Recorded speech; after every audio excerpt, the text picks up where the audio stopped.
Hello everybody, my name is Peter Slattery. I'm a tenor for the boys choir, I'm a bass for my school choir, and I'm the beatboxer for my school's a cappella group. So, this is just going to be a quick little video going over all the fundamentals we learned in the workshop and just giving you something tangible so that you can hold on to and practice if you're really interested, because beatboxing or VP, vocal percussion, it's really fun. So, here we go.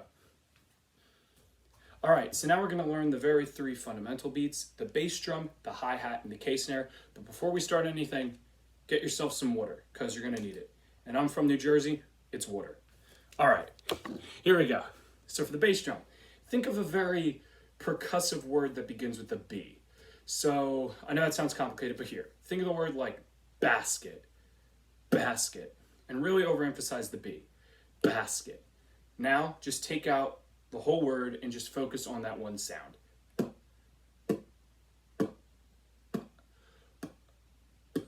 Good.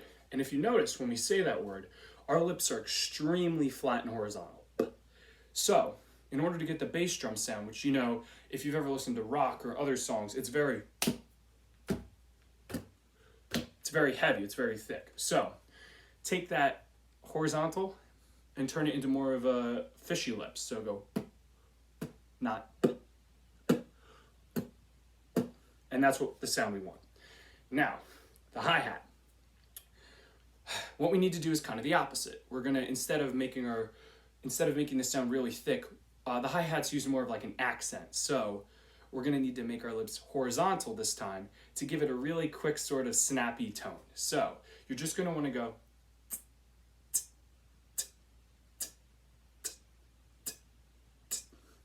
it's not a TS, it's just a t, t, t.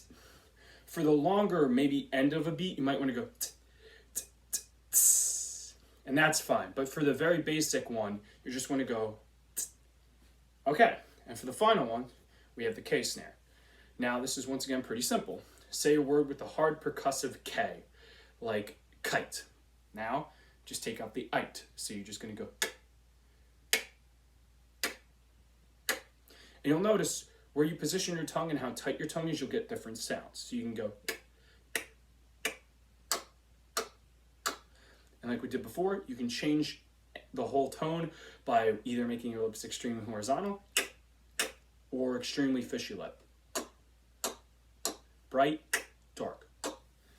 Okay, so these were the three fundamentals, and now we'll do a couple more sounds and construct a small little beat. All right, so now we're on to more advanced sounds. And these are going to be a bit more niche in explanation because it's kind of like I can tell you what to do, but you kind of have to figure it out yourself because everyone's body's different. It doesn't work the same for everyone. So the first one we're going to learn is the inward K snare. We learned the beginner's K snare, which was just. Now we're going to get a more percussive sound out of it. So here's what it sounds like. To do this, you're going to want to breathe in like you're sucking in a straw, like a big drink, like a Coca-Cola. Go. Make sure you get that sound. Now, take what we did with the K snare, and just put it before the sound, like the millisecond before. And this is going to take your own personal timing and like training and everything. So you just want to go. And that is the inward K snare.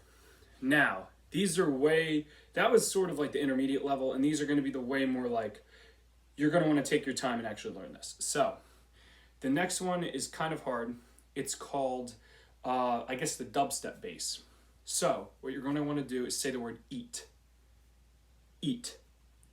Now, overemphasize the E in it. So go, instead of going eat, go eat. Eat. Eat. Now, close your mouth.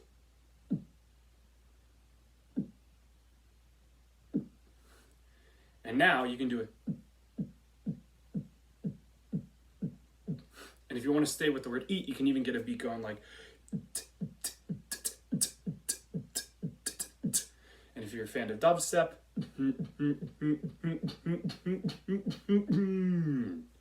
There you go. Now, the next noise is kind of hard. It is called lip bass, and this one takes a lot of practice and patience, but I'll try to explain it best I can. We all know in choir when we do warm-ups like those type of warm-ups where we hum through our lip trill. Well, if we take what we learned in the very beginning part, which was the bass, and we learned that sometimes you want to have a fishy lip. If you do a fishy lip with a lip trill, instead of getting or you're going to get, and you can already hear how that's kind of bassy. Now, just like we do in warm-ups, if you add a note behind it,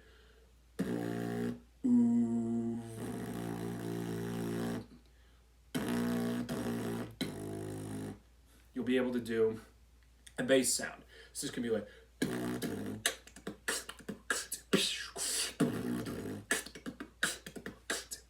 so something like that. And that was just advanced jargon, whatever. Yeah, so those are the three more advanced beats. So now we're gonna go into like, I'll just show you a thing that I did for an audition, just to see when you practice everything, how everything comes together. Okay, so this is just going to be an example of what it looks like when you put everything together. This was the set, I shortened it for this, but this is basically the set I did for my high school a cappella group's audition. If you're thinking about auditioning with the vocal percussion part, this is probably going to be something similar that you're going to have to do. So, here we go.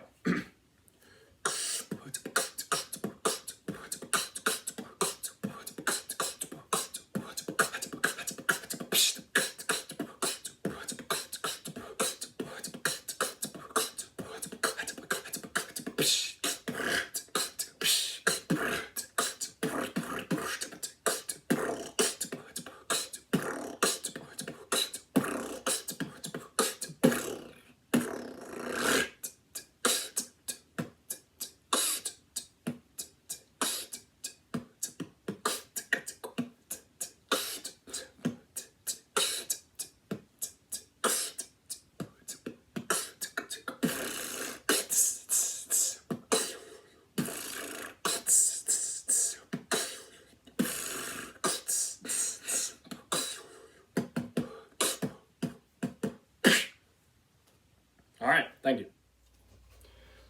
All right, so I guess this part is just going to be more miscellaneous tips and tricks. When you're starting out, the fast stuff seems really impressive and you're going to want to learn that really quickly, but you have to learn the fundamentals first. And a lot of VP or beatboxing is just muscle memory. So when you're able to do one sound pretty quickly, you can build it up until you can go insanely fast. So, one I like to call, I just like to call it the train, where if you go,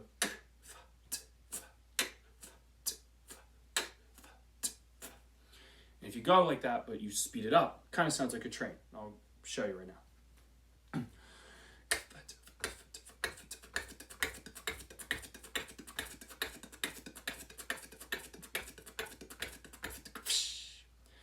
Another one, this one doesn't have a name, but it's just, see if I can get into it.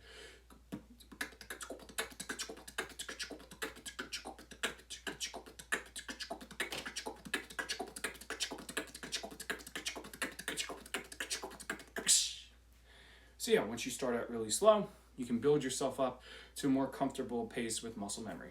And now, the final tip, if you're looking to construct beats, once you have all the fundamentals down of the noises, the main thing you're going to be looking for is the VP, along with the bass, is the foundation. So even though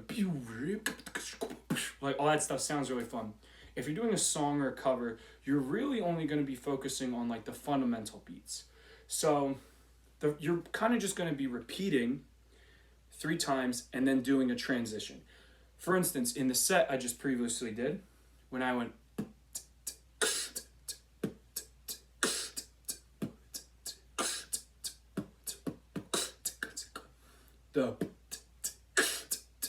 that was the thing I repeated, and then I went,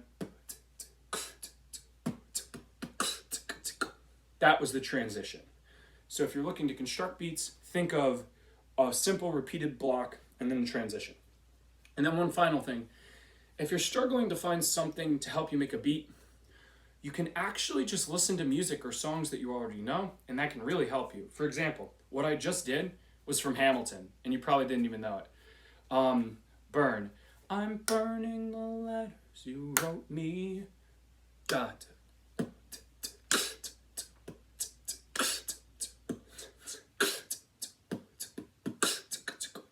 There you go. And same thing with the end.